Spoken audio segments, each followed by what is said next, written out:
Sallu ala Nabil Mustafa sallallahu ala Sayyidina Muhammadin wa ala alihi wa sahbihi ajma'in. I think I lost my fast. I'd like to welcome you again, dear brothers and sisters in this deen, to another episode in this series.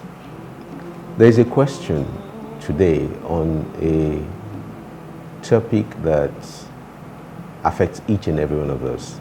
And what's so peculiar about this is something that just happens off the cuff.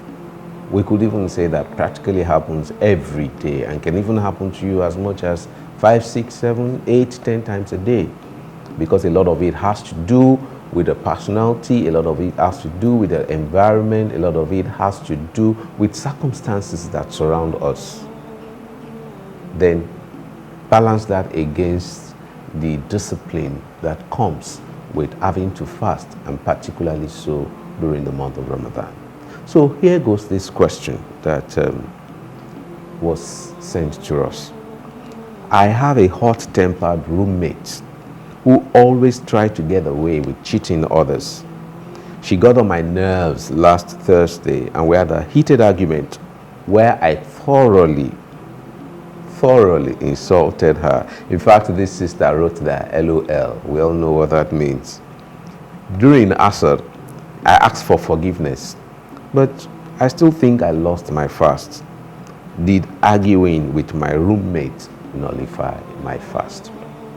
In addressing this matter, I think the very first thing to say for our sister to calm our mind is to know that your fast has not been annulled. However, we then need to take ourselves to the very fundamentals. Why are we even fasting? Allah says in Surah Al-Baqarah, verse 183, أَيُّهَا الَّذِينَ آمَنُوا كُتِبَ عَلَيْكُمُ الصِّيَامُ كَمَا كُتِبَ عَلَى الَّذِينَ مِنْ قَبْلِكُمْ لَعَلَّكُمْ تَتَّقُونَ. Fasting has been prescribed for you, as it has been prescribed for people before you. Why? That question, why?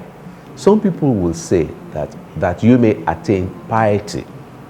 Some people will say that you may attain discipline. Some people may say that you may get to be better people. But fundamentally, why fast? When you start to think about why you are fasting, then naturally that should permeate each and every act that you undergo during the time of fasting.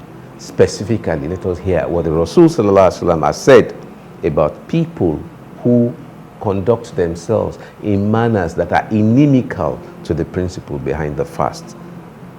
Abu Huraira was reporting the Prophet Sallallahu Alaihi Wasallam, and the Prophet says, fasting is not abstaining from eating and drinking only, but also from vain speech and foul language. Obviously, when you are angry, you and I know that you are not going to be angry and say, you know, you're a very nice guy.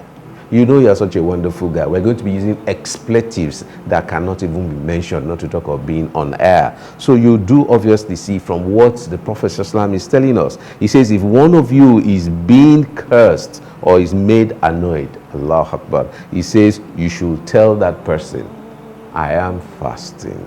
I am fasting. Like the Arabs will say, an-nasahim.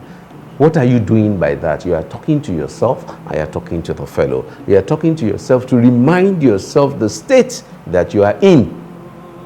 And the reason why you are in that state, naturally because you want to attain piety, it will just push away the anger from you. And then for the other person, you are reminding that person that, oh, you are about to interfere in that fantastic relationship between me and my Lord. And then again, the Prophet now went further and said, Allah does not need the fast of somebody who does not abandon false speech or acting according to his false speech. So you will see, therefore, that yes, we have a right to get angry. Yes, it is natural to get angry.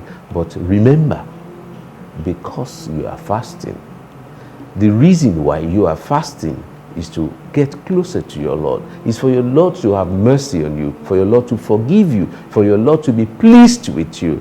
Therefore, you will find that you want to engage yourself in those things that will make your Lord pleasing with you. It therefore means that you make every effort. So when you are fasting, you are not just keeping away from food. You are not just keeping away from drinks. You are not just keeping away from intercourse with your legal spouse. but you are also fasting with your mouth. You're fasting with your thoughts. You're fasting with your eyes. You're fasting with your body. So each and everything, anything that will be inimical to your attaining those things, then certainly you should keep away from them. So alhamdulillah, alhamdulillah. Yes, that person is hot-tempered. Yes, that person was trying to cheat, and you as a Muslim, you're trying to make sure things are done very well. But remember, there's a time and a space for everything. Fundamentally, you going ahead and getting to lose your cool, getting to insult the person and all of that, whereas it has not broken your fast. But that is not exactly how the fast is. May Allah subhanahu wa ta'ala grant us sabr, which is called patience, so that we would continue to be able to do that which our Prophet ﷺ has enjoined on us. Wassallallahu ala Sayyidina Muhammad wa ala alihi wa sahbihi ajma'in. Assalamu alaikum wa rahmatullah.